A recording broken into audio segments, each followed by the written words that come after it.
السلام علیکم۔ دیار داستان میں خوش آمدید۔ امید ہے کہ آپ خیریت سے ہوں گے۔ دوستو، آج میں آپ کے لیے ایک بہت دلچسپ کہانی لے کر آیا ہوں اور کہانی کا نام ہے میں بھی جاسوس ہوں۔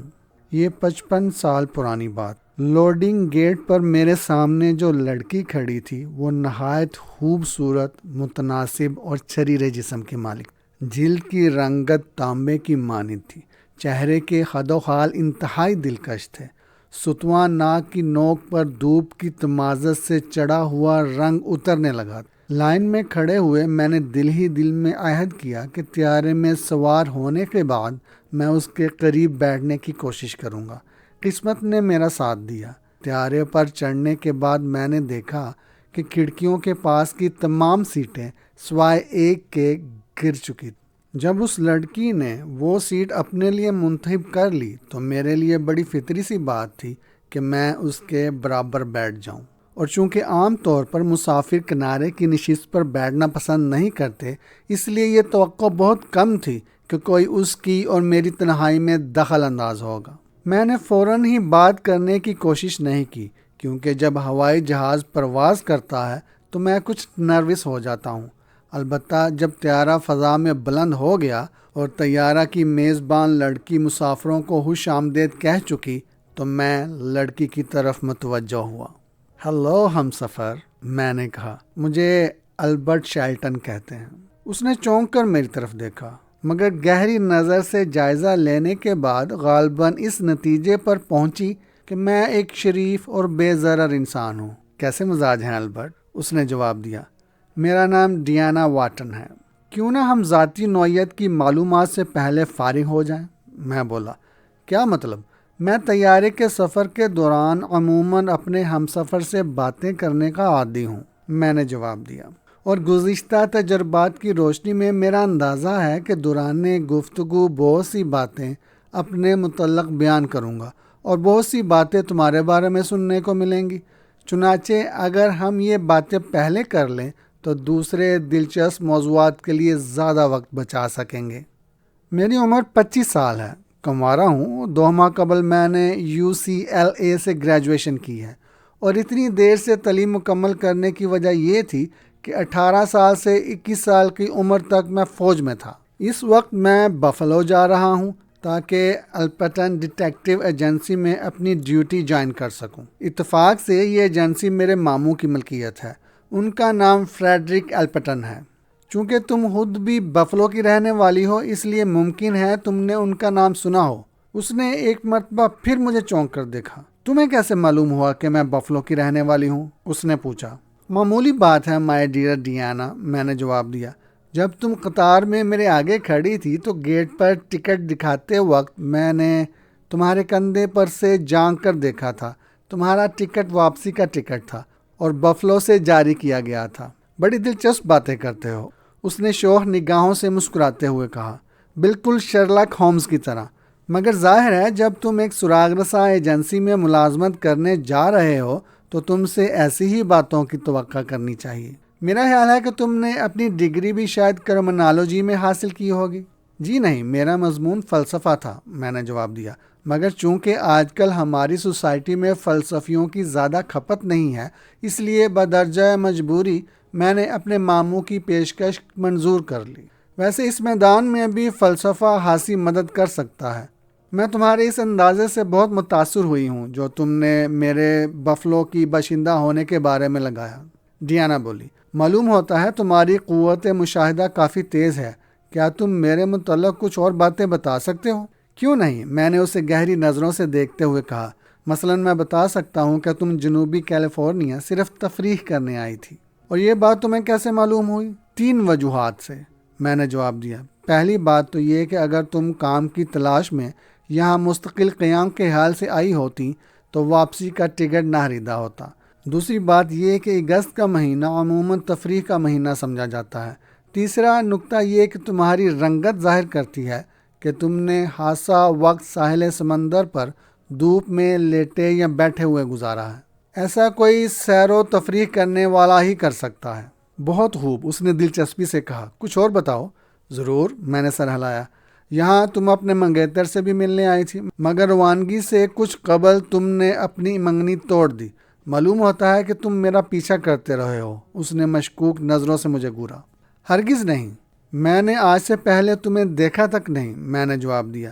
یہ بات کہ تم نے اپنی منگنی توڑ دی ہے مجھے اس طرح معلوم ہوئی کہ تمہارے الٹے ہاتھ کی اس انگلی پر، جس میں منگنی کا چھلا پہنا جاتا ہے، سفید داغ موجود ہے، جس کی گلائی اور موٹائی بالکل منگنی کے چھلے کی طرح ہے، اور اس جگہ جلد کی سفیدی ظاہر کرتی ہے کہ اگر تم نے چھلا پہلے اتارا ہوتا تو یہ جگہ بھی تانبے کی رنگت اختیار کر لیتی۔ چنانچہ ثابت ہوا کہ اسے تم نے روانگی سے کچھ قبل ہی اتارا ہے۔ ڈیانا نے ایک ہلکا سا قہقہا لگایا۔ اس میں ہنسنے کی کیا بات ہے؟ میں نے پوچھا۔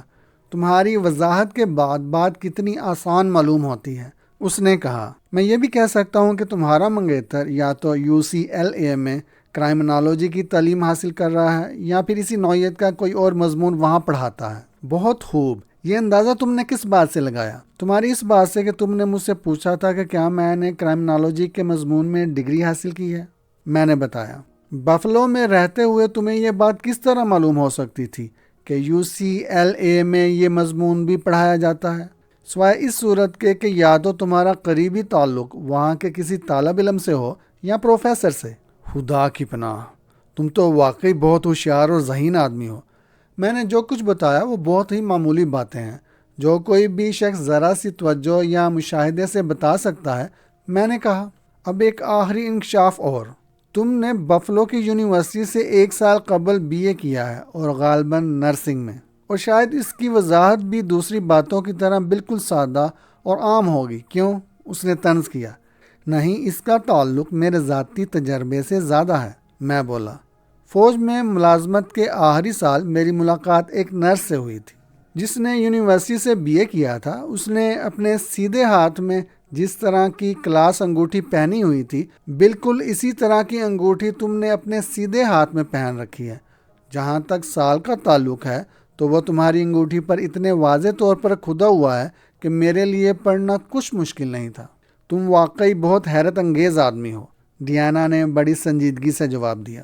اگرچہ وہ مجھے رفتہ رفتہ اتنا ہی پسند کرتی جا رہی تھی جتنا میں اسے، لیکن اس نے از خود اپنی ذات کے بارے میں کوئی بات نہیں بتائی، اور گفتگو ان نتائج سے آگے نہیں بڑھی جو میں نے اپنے مشاہدے سے اخذ کیے تھے۔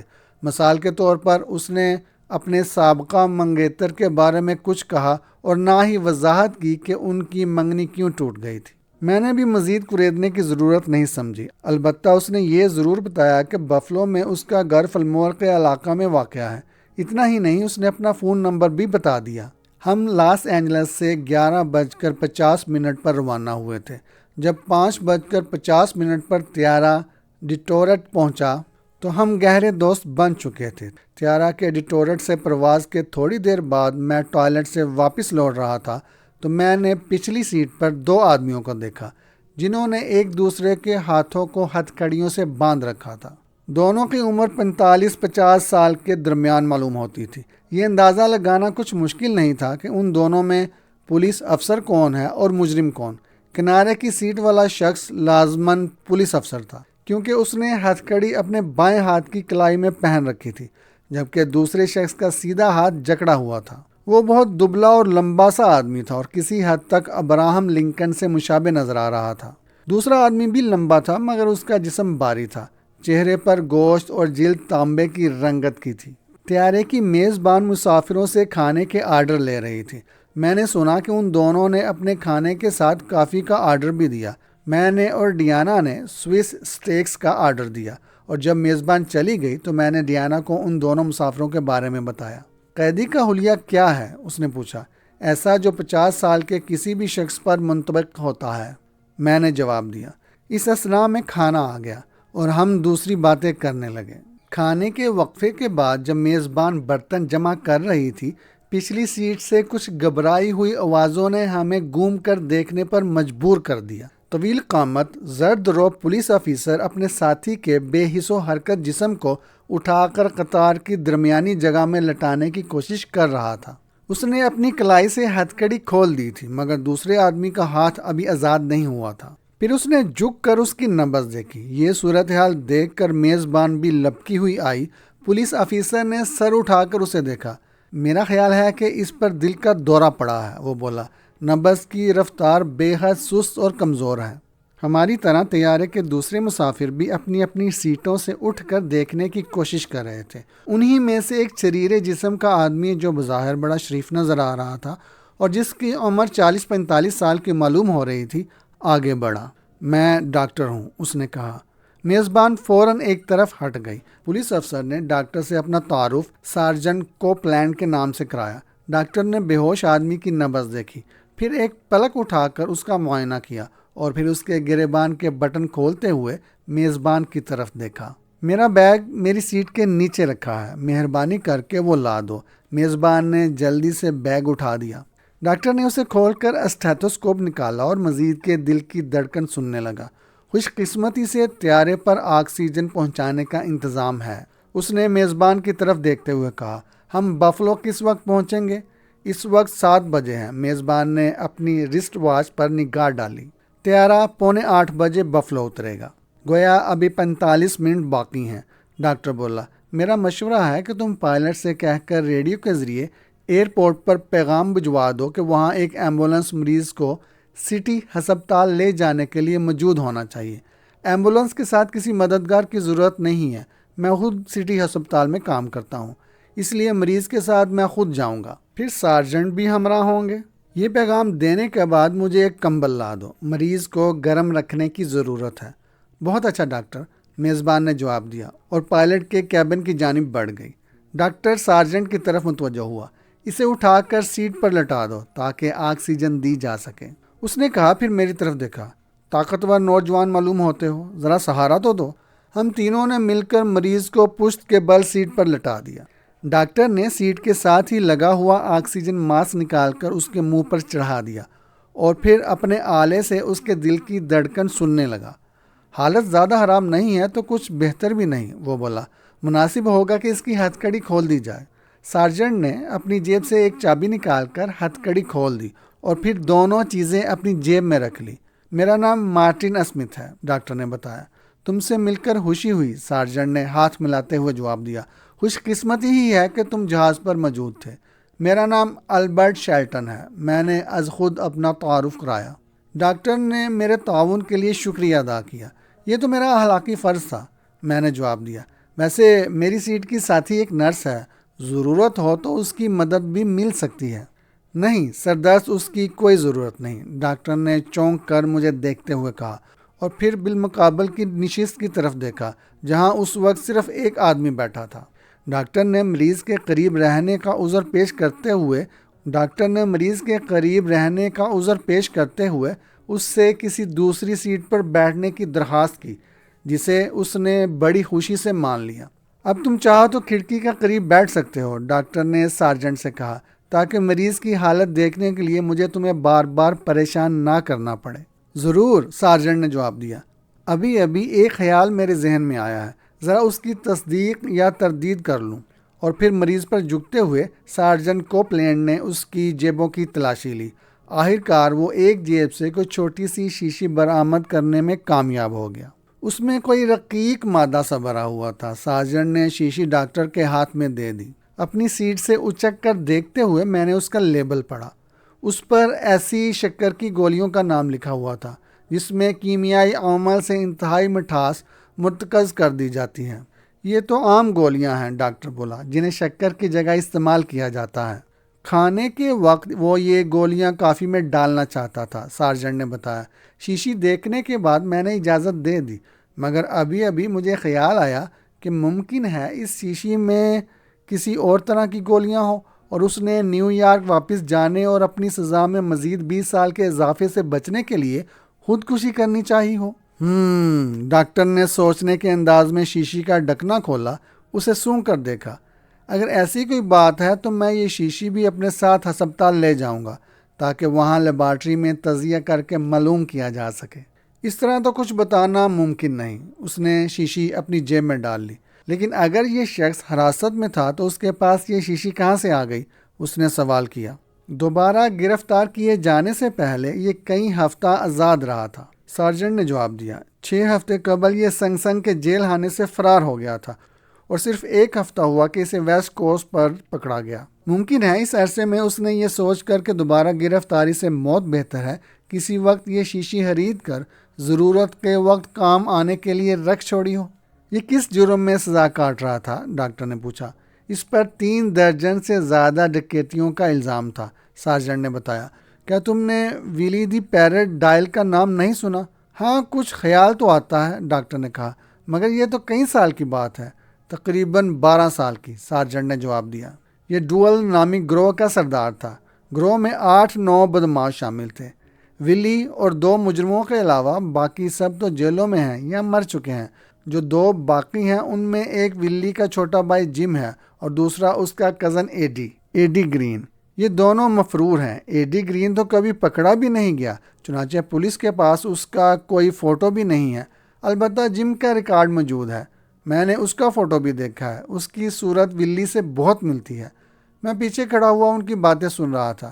ولی کا نام ولی دی پیرٹ کیسے پڑا؟ میں نے پوچھا۔ وہ ڈاکہ مارتے وقت کسی طوطے کی طرح مسلسل ٹراتا رہتا تھا، سارجنٹ نے جواب دیا۔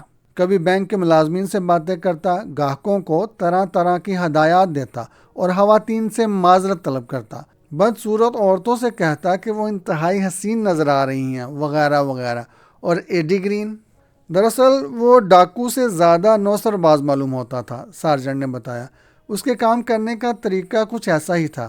جس بینک میں ڈاکے کا پروگرام ہوتا، وہ جا کر اس کے مینیجر سے ملاقات کرتا، کہتا کہ وہ ایک صنعت کار ہے اور شہر میں اپنی فیکٹری کی برانچ قائم کرنا چاہتا ہے، اور کیا بینک میں اتنی گنجائش ہے کہ وہ $10 لاکھ ماہانہ کی تنخواہوں کا انتظام اور حساب کتاب رکھ سکے۔ نتیجے میں مینیجر اسے متاثر کرنے کی غرض سے اپنے یہاں کے حفاظتی اور دوسرے انتظامات پوری تفصیل سے سمجھاتا اور کہتا کہ وہ اس کے بینک میں اپنا اکاؤنٹ کھولے تو اس کی رقم ہر طرح محفوظ رہے گی۔ اس وقت طیارے کی میزبان کمبل لے کر واپس آئی۔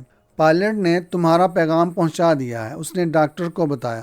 ایمبولینس مقررہ وقت پر ایئرپورٹ پر آ جائے گی۔ اس نے یہ بھی کہہ دیا ہے کہ ڈرائیور کے علاوہ کسی آدمی کی ضرورت نہیں ہے۔ ٹھیک ہے، ڈاکٹر نے اظہار خوشنودی کے طور پر سر ہلایا اور کمبل مریض کو اڑا دیا۔ اب اس کی حالت کیسی ہے؟ میزبان نے پوچھا۔ اچھی نہیں ہے، ڈاکٹر نے جواب دیا، مگر بہرحال وہ ابھی زندہ ہے۔ میزبان واپس چلی گئی۔ ڈاکٹر نے سارجنٹ کی طرف دیکھا۔ کیا تم ایمبولینس پر میرے ساتھ چلو گے؟ اس نے پوچھا۔ یقیناً، مریض کی حالت ایسی تو نہیں کہ وہ بھاگ سکے، پھر وہاں ہسپتال میں بھی قیدیوں کا وارڈ الگ ہوتا ہے، صحت یاب ہونے پر بھی وہاں سے فرار نہیں ہو سکتے۔ یوں بہرحال یہ تمہاری مرضی پر منحصر ہے۔ جی ہاں، میں اپنے قیدی کے ساتھ ہی رہنا پسند کروں گا، سارجنٹ نے جواب دیا۔ اگر اس کی یہ حالت کسی زہر کے استعمال کے بجائے سچ مچ دل کے دورے کا نتیجہ ہو تو کم سے کم 1 ماہ تک اسے ہسپتال میں رہنا ہوگا۔ تم اتنی مدت تک تو اس کے ساتھ نہیں رہو گے؟ جی نہیں، ایسی صورت میں اسے بفلو پولیس کی نگرانی میں دے کر واپس لوٹ جاؤں گا، اور جب وہ دوبارہ سفر کرنے کے قابل ہو جائے ممکن ہے اسے میرے چارج میں ہی دیا جائے گا۔ ڈاکٹر نے کہا، اگر تم مجھے اپنا کارڈ دے دو تو میں تمہیں اس کی حالت سے مطلع کرتا رہوں گا۔ سارجنٹ نے اپنا بٹوا نکال کر اس کی جیب میں ٹٹولی۔ اتفاق سے اس وقت میرے پاس کوئی کارڈ نہیں ہے، اس نے جواب دیا۔ کوئی کاغذ دو، میں اس پر اپنا نام و پتہ لکھ دوں۔ ڈاکٹر نے اپنی جیب میں ہاتھ ڈال کر ہوائی ٹکٹ کا لفافہ برآمد کیا اور سارجنٹ کے ہاتھ میں دے دیا۔ سارجنٹ نے لفافہ اپنے گھٹنے پر رکھا اور قلم نکال کر اس پر لکھنے لگا۔ اس فرصت سے فائدہ اٹھاتے ہوئے ڈیانا نے میرے کان میں سرگوشی کی۔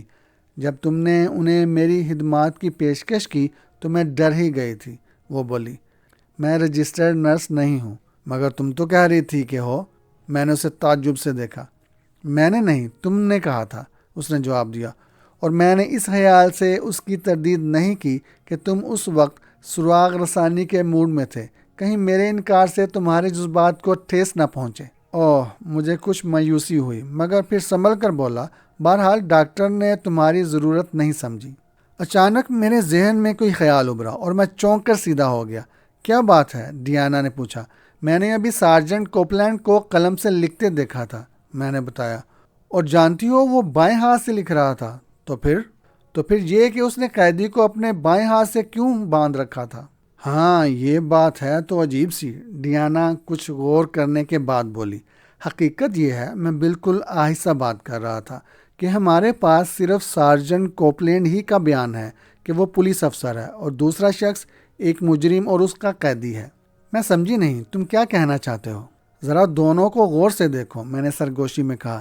قیدی کی کھال کی رنگت تانبے کی طرح ہے، یہ قطعی معلوم نہیں ہوتا کہ وہ 10 سال تک جیل میں رہ چکا ہے۔ اس کے مقابلے میں سارجنٹ کا چہرہ بالکل زرد پڑا ہوا ہے، وہ 6 ہفتہ قبل جیل سے فرار ہوا تھا۔ ڈیانا نے جواب دیا۔ یہ مدت چہرے کی رنگت دھوپ کی تمازت سے تانبے کی طرح کرنے کے لیے کافی ہے۔ اس کے علاوہ جو لوگ نیو یارک میں رہتے ہیں ان کے چہرے عام طور پر زرد ہوتے ہیں۔ جو لوگ دفتروں یا فلیٹوں میں مقید رہتے ہیں ان کے بے شک ہو جاتے ہوں گے، میں نے کہا، لیکن ایک پولیس افسر کا چہرہ زرد ہونے کی کوئی وجہ نہیں جسے زیادہ تر باہر رہنا پڑتا ہے۔ جو کچھ تم اندازہ لگا رہے ہو اگر وہ درست ہو، ڈیانا کچھ دیر خاموش رہنے کے بعد بولی، تو پھر اس پر عمل کرنا اس کے لیے کیسے ممکن ہوا؟ میں نے فوراً کوئی جواب نہیں دیا، اپنے خیالات کو ترتیب دینے کے لیے تھوڑی دیر تک سوچتا رہا۔ فرض کرو، آخر میں نے کہا، کہ دونوں آدمی بائیں ہاتھ سے کام کرنے والے ہیں۔ اس صورت میں حقیقی سارجنٹ کوپلینڈ قیدی کو اپنے داہنے ہاتھ کے ساتھ جکڑے گا تاکہ اس کا بایاں ہاتھ ضرورت پڑنے پر ریوالور نکالنے کے لیے آزاد رہے۔ میرا اندازہ ہے کہ شیشی میں کسی قسم کا زہر ہے جو ولی نے کسی نہ کسی طرح سارجنٹ کی کافی میں ڈال دیا۔ اس کے بعد سارجنٹ کے بے ہوش ہونے کا انتظار کرنے لگا، پھر اس کے بے ہوش ہوتے ہی اس کا بٹوا نکال کر اپنی جیب میں رکھ لیا اور اپنا بٹوا اس کی جیب میں ڈال دیا۔ اس کا ریوالور کھول کر خود اپنی کمر سے باندھ لیا، پھر زہر کی شیشی بھی اس کی جیب میں ڈال دی۔ سارجنٹ کی جیب سے چابی حاصل کر کے اپنے ہاتھ کی ہتھ کڑی کھول لی، مگر اس کے ہاتھ میں بندی رہنے دی۔ یہ بات تھی تو اس نے خود ہی ڈاکٹر کی توجہ زہر کی شیشی کی طرف مبذول کیوں کروائی؟ ڈیانا نے اعتراض کیا۔ اس لیے کہ جب ہسپتال میں مریض کے تفصیلی معائنے کے بعد یہ ظاہر ہوا کہ اس پر دل کا دورہ نہیں پڑا بلکہ اسے زہر دیا گیا ہے، تو کوئی اس نام نہاد سارجنٹ پر شبہ نہ کرے، کیونکہ وہ پہلے ہی نہ صرف زہر کی شیشی بلکہ اس کے بارے میں ایک ممکن کہانی بھی بیان کر چکا ہے۔ بفلو میں کوئی سارجنٹ کوپلینڈ کا صورت آشنا نہیں۔ وہ بڑی آسانی سے اپنے قیدی کو پولیس کی نگرانی میں دے کر اس سے قبل کہ کوئی یہ جان سکے کہ مریض ہی اصل میں سارجنٹ کوپلینڈ ہے، کہیں بھی فرار ہو سکتا ہے، سوائے اس صورت کہ مریض کو ہسپتال پہنچنے سے پہلے ہوش آ جائے۔ ڈیانا نے کہا۔ ہاں، یہ امکان ضرور موجود ہے، میں نے اعتراف کیا۔ شاید اسی لیے ہمارا زرد چہرہ دوست اس کے ساتھ ایمبولنس میں ہسپتال جانے پر مصر ہے کہ اسے راستے میں ہوش نہ آ سکے۔ میں یہ سوچ رہا ہوں کہ کیوں نہ ہم بھی کوئی بہانہ کر کے ان کے ساتھ ہی چلے۔ وہ کس لیے؟ ڈیانا چونکی۔ اس لیے کہ نام نہاد سارجنٹ کوپلینڈ اگر راستے میں اپنے مریض کو ختم کرنے کی کوشش کرے تو اسے روک سکیں۔ کیا یہ مناسب نہیں ہوگا کہ تم ایئرپورٹ سے پولیس کو فون کر کے اپنے خدشات سے آگاہ کر دو؟ وہ خود کو انتظام کر لے گی، اور جب تک وہ کوئی انتظام کرے گی مریض دوسرے جہاں کو سدھار چکا ہوگا، میں نے جواب دیا۔ شاید تمہیں یہ خطرہ ہے کہ ایمبولنس میں جانے سے خود ہمیں کوئی نقصان نہ پہنچے، مگر میں سمجھتا ہوں کہ جب تک ہمارے دوست کو یہ اطمینان ہے کہ کوئی اس پر شبہ نہیں کر رہا، وہ کوئی حماقت نہیں کرے گا۔ اور مریض کی حالت ایسی ہے کہ مجھے یقین نہیں کہ اسے ہسپتال پہنچنے سے پہلے ہوش آ سکے۔ میں صرف اس لیے ساتھ جانا چاہتا ہوں کہ ہماری موجودگی اسے کوئی مزید قدم اٹھانے سے باز رکھے۔ اب بتاؤ کہ تم آمادہ ہو یا نہیں؟ لیکن ہم ایمبولنس میں کیسے جا سکیں گے؟ یہ تم مجھ پر چھوڑ دو، میں نے جواب دیا۔ وہ تمہیں نرس خیال کر رہے ہیں، اور میں نے ابھی تک اپنے بارے میں نہیں بتایا کہ میں کون ہوں۔ میں اٹھ کر پچھلی سیٹ کی طرف گیا۔ ڈاکٹر ایک مرتبہ پھر مریض کے دل کی حرکت کا معائنہ کر رہا تھا۔ ڈاکٹر، میں نے اسے مخاطب کیا، میں UCLA میں میڈیکل کا طالب علم ہوں اور میری ساتھی رجسٹرڈ نرس ہے۔ ہم ایمبولنس میں مریض کے ساتھ جانے کے لیے اپنی خدمات پیش کرتے ہیں۔ اس طرح ایمبولنس میں زیادہ آدمی ہو جائیں گے، سارجنٹ نے اعتراض کیا۔ نہیں، خیر جگہ تو بہت ہوگی، ڈاکٹر بولا۔ ہسپتال سے ایمبولنس کے ساتھ صرف ڈرائیور ہی آئے گا۔ مجھے ایسا محسوس ہوا جیسے نام نہاد سارجنٹ کو یہ بات کچھ پسند نہیں آئی، مگر چونکہ وہ ڈاکٹر کی بات رد نہیں کر سکتا تھا اس لیے خاموش ہو گیا۔ بفلو میں جب ہمارا طیارہ ایئرپورٹ پر اترا تو حسب توقع ایمبولنس انتظار کر رہی تھی۔ سب سے پہلے مریض کو اتارا گیا۔ میں نے، ڈاکٹر اسمتھ اور نام نہاد سارجنٹ نے، جسے میں ولی دی پیرٹ سمجھ رہا تھا، مریض کو اسٹریچر پر ڈال کر ایمبولنس میں سوار کر دیا۔ ڈیانا بھی ہمارے ساتھ تھی۔ ایئرپورٹ پولیس کے ایک جوان نے بھی ہمارے ساتھ جانے کی کوشش کی، مگر ڈاکٹر نے منع کر دیا کہ اس کی کوئی ضرورت نہیں ہے۔ ڈاکٹر نے دروازہ بند کیا اور ڈرائیور کو چلنے کی ہدایت کی۔ روانہ ہوتے وقت ایمبولنس کی سرخ روشنی بھی جل رہی تھی اور سائرن بھی بج رہا تھا، مگر ایئرپورٹ کے گیٹ سے کچھ دور پہنچتے ہی ڈرائیور نے دونوں چیزیں بند کر دی۔ ڈرائیور، اچانک ڈیانا بولی، یہ تم شمال کی جانب کیوں گھوم رہے ہو؟ ڈرائیور نے کوئی جواب نہیں دیا۔ دزیدہ نظروں سے میں دیکھ رہا تھا کہ ڈاکٹر اسمتھ اپنا بیگ کھول رہا ہے، مگر بیشتر توجہ زرد چہرے والے آدمی پر مرکوز تھی کہ اگر وہ کوئی غلط حرکت کرے تو اسے روکا جا سکے، اور وہ ڈاکٹر کی طرف دیکھ رہا تھا۔ اچانک اس کا سیدھا ہاتھ کوٹ کے اندر غائب ہوا اور پھر باہر نکلا، اور پھر اس میں .38 بور کا سرکاری ریوالور دبا ہوا تھا۔ فوج میں ہمیں اس قسم کی صورتحال سے نمٹنے کی خاص تربیت دی گئی تھی۔ میں نے پھرتی سے زرد چہرہ آدمی کی کلائی پر ہاتھ مارا۔ اس کے منہ سے ایک کراہ سی نکل گئی اور دوسرے لمحے ریوالور میرے قبضے میں تھا۔ شکریہ، ڈاکٹر نے بڑے کھردرے لہجے میں کہا۔ میں تو سمجھ رہا تھا کہ یہ مجھے کامیاب نہیں ہونے دے گا۔ میں نے پلٹ کر دیکھا اور میرا منہ لٹک گیا۔ ڈاکٹر .45 بور کے بھاری ریوالور سے ہم سب کو زد میں لیے ہوئے تھا۔ میں نے اپنی گود میں پڑے ہوئے ریوالور کو حسرت سے دیکھا۔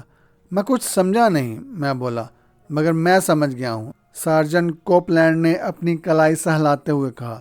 ڈاکٹر اسمتھ حقیقت میں ایڈی گرین کا دوسرا نام ہے، اور یہ دل کا مصنوعی دورہ فرار کے منصوبے کا ایک حصہ ہے۔ بالکل ٹھیک۔ اچانک اسٹریچر پر لیٹے ہوئے مریض نے بڑی پھرتی سے میرا ریوالور اٹھا لیا۔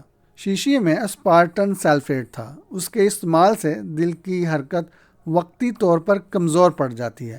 ممکن ہے کوئی ڈاکٹر دل کے دورے کے فریب میں نہ آئے، مگر ایک عام آدمی کو بآسانی دھوکہ دیا جا سکتا ہے۔ اس نے نقلی ڈاکٹر کی طرف دیکھا۔ تم نے ان دونوں کو ایمبولنس میں آنے کا موقع کیوں دیا؟ اس نے پوچھا۔ میرا خیال تھا کہ ایئرپورٹ پولیس کا کوئی آدمی بھی ہمارے ساتھ آنے کی کوشش کرے گا، جیسے کہ اس نے کی بھی، لیکن ان لوگوں کی موجودگی میں ایمبولنس میں جگہ کی تنگی کا معقول عذر ثابت ہوئی۔